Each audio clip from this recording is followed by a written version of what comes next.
Welcome everyone to the Savvy Sales Lady Live. I'm happy that you're here joining me, and we're going to talk about emails that have gone wrong, and what should your response be to these types of emails. I am hoping by the end of this live stream that I may have changed your mind a little bit on how to respond to emails and how to write emails. So let's go ahead and dive right in. Let me get my notes up real quick. So we've all had this happen, right? An email slides into your inbox and it's not what you expected. It's a clear no, an absolute no. Yet you were sure it was going to be a yes. I've had it happen to me many times. So there are some common responses from prospects in emails. And let's see if you've had any of these responses. Let me know in the chat if you have. Let me pull up the PDF so you can see it.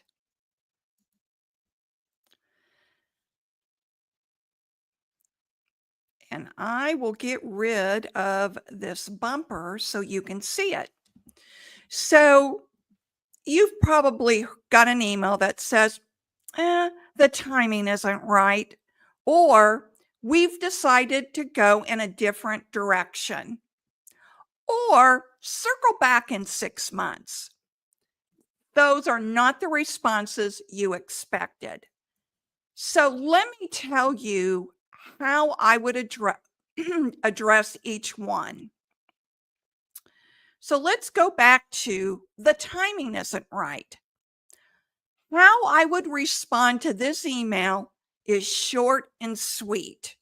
I would simply respond, best wishes to your success, or I'll say, all my best, Christine, and leave it at that. Best wishes to your success, Christine, or all my best, Christine.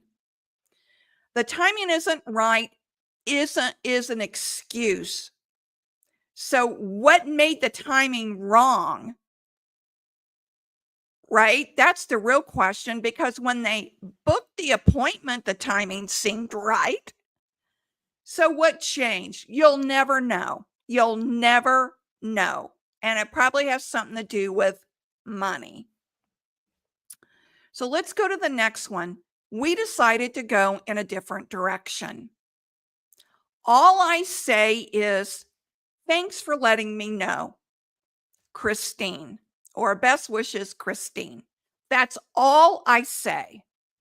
And then let's go back to circle back in 6 months. If you get a response like this in an email, just simply respond, thanks for letting me know. Why don't you contact me when you're ready? Best wishes, Christine. Let me say that again. If you get a response that says, circle back in 6 months, just simply reply, thanks for letting me know. Why don't you contact me when you're ready? Best wishes, Christine. That's all you need to say. You see, I'm under no illusion that I'm going to sell to these prospects who send these types of emails. I don't even try, because they're not serious. They're not being honest. So I prefer to move forward with prospects who are ready to make a deal. Now, let me go back to one of, we've decided to go in a different direction. This could be a response when you haven't fully understood their situation. So that could be on you. That's something you need to examine. But you're not going to change their minds. On any of these, you're not going to change their minds. So you might as well just send a short, sweet, and concise email and move on. Now, the reason why I'm bringing this up, because I've had coaching clients that ask me, should I even respond? And the answer is yes, you should always respond. Just don't drop it and pretend like, you're out of there, you're gone. Because just because they tell you no, you want to be in control to the very end. In other words, you want the last word.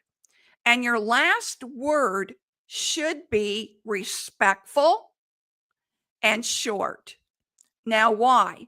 Because you never know if that person was referred to you, or you don't know whether they'll come back around later. But my point is, you're never going to sell them in an email. And here's another thing that I want to point out.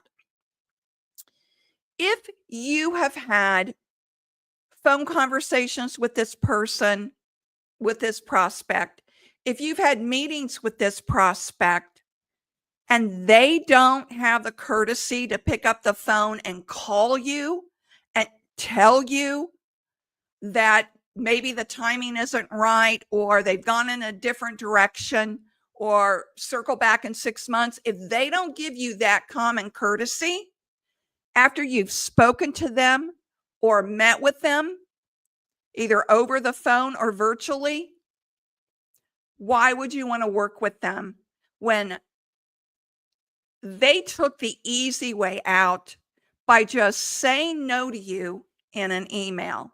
Here's why people do that. Because they don't want to be talked into or being pressured into buying. So that's why they do the email no response. But I do want to emphasize that you should always be respectful in your reply, and you should always give a reply.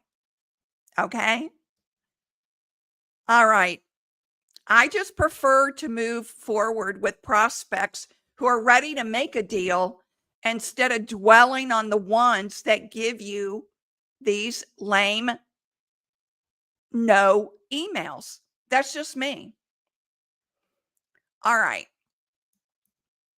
Here's where I'm hoping I can change your mind on emails. And that is, if it takes 7 sentences for you to say what you need to say in an email, I want to challenge you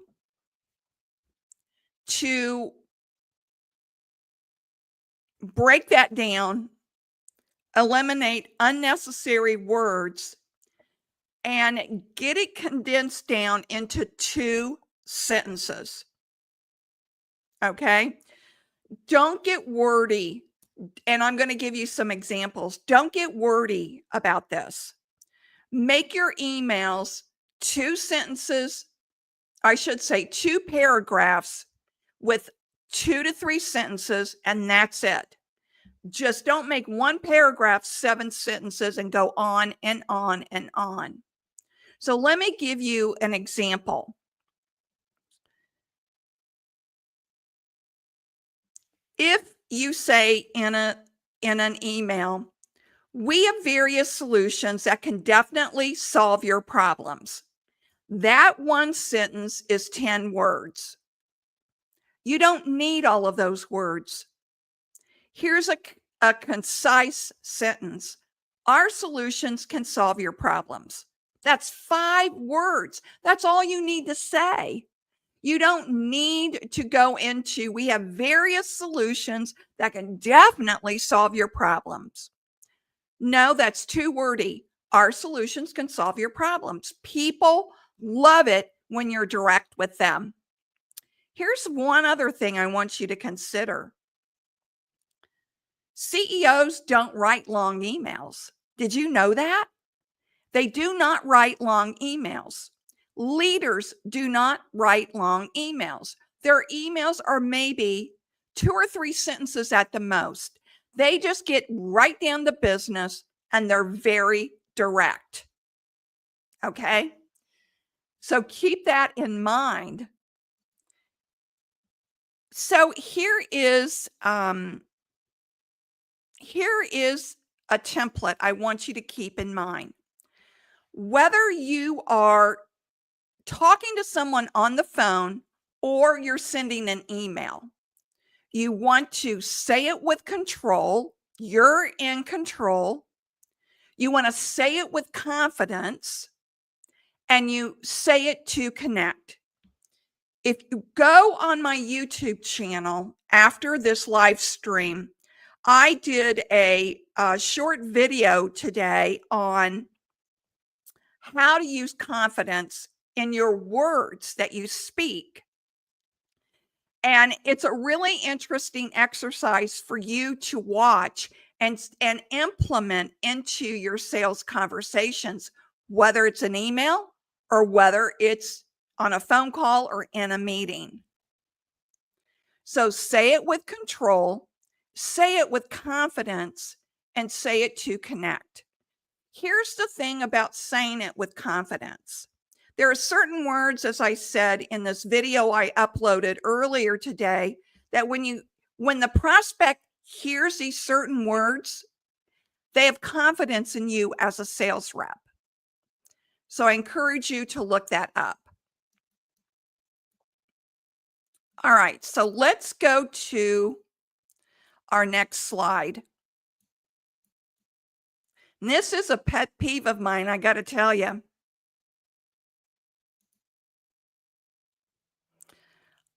I'm sorry I'm late responding. That is not a response of confidence. Instead, say, thank you for giving me the time to think on this. That's a better response, and it's a response of confidence. What you're doing is you're not admitting, or I should say, you're admitting that you needed time, which is why you didn't respond right away. Now, let's talk about I'm sorry. This is such an overused word, or a phrase. It drives me crazy. How many times people say, I'm sorry, I'm sorry, I'm sorry. I'm sorry should only be used when you admit you make a mistake. That's it. That's the only time you say, I'm sorry. I hear this often at funerals where people will say, I'm sorry for your loss. It's not your mistake that caused that death, right? So that's not an appropriate response to say. Instead, what you would want to say is something like,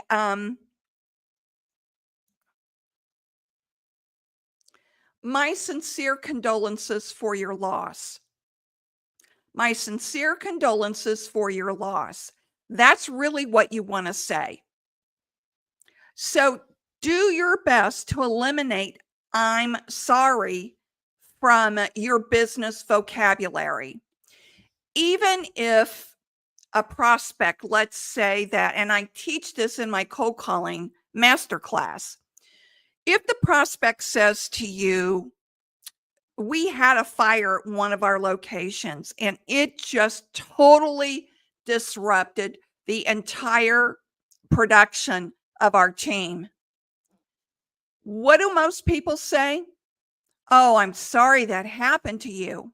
No, you want to, I'm sorry is not the same as empathy. People get that confused. Empathy is aligning with them on the pain. So it would sound something like, gosh, that had to have been really hard for your production team. Do you see the difference? Do you hear the difference? You're emphasizing that you're acknowledging that they're going through a disruption, But when you say, I'm sorry, first of all, it sounds insincere because it's not your fault, right? And that's how the prospect hears it, as insincere. But if you can get it around to empathy, gosh, that sounds like a really hard thing to have to go through. How long did it take you to get everything back up on production again? That gives the prospect a signal that you've heard what they said, you understand what they said, and you've asked a follow-up question to learn more information because you're interested in what happened to them. So that's the difference between I'm sorry, I'm late responding, and the right thing to say is, thank you for giving me the time to think on this. It even sounds better, right? It even sounds better. So I hope this short Savvy Sales Lady Live has helped you tonight. And I hope it helped you to wrap yourself around a new way of sending emails, right? So let's go back. Make sure that you say it with control. So if someone says, this isn't the right time, you're in control. You're in control with the response that you give to that email. Just don't drop it. Absolutely respond. Say it with confidence. When you say it with confidence, best wishes to your success. That's confidence instead of a needy response like something, well, when will the time be right? That would be a needy response. Let it go. Just give a gracious response and that's it. Let it go. And say it to connect. And that's the empathy part of all of this. When you express empathy, gosh, that must have been really hard for you to go through. You're connecting instead of, I'm sorry that happened to you. Do you see the difference? Do you hear the difference? Right? So keep this in mind. Stay in control, say it with confidence, and say it to connect. All right. I'll see you Thursday evening. It'll be a little bit longer of a Savvy Sales Lady Live, but I am so glad you all joined me. And please leave comments or questions in the chat or the comment section. I'm happy to answer anything you want me to answer. All right. I'll see you Thursday night and stay savvy. Bye-bye.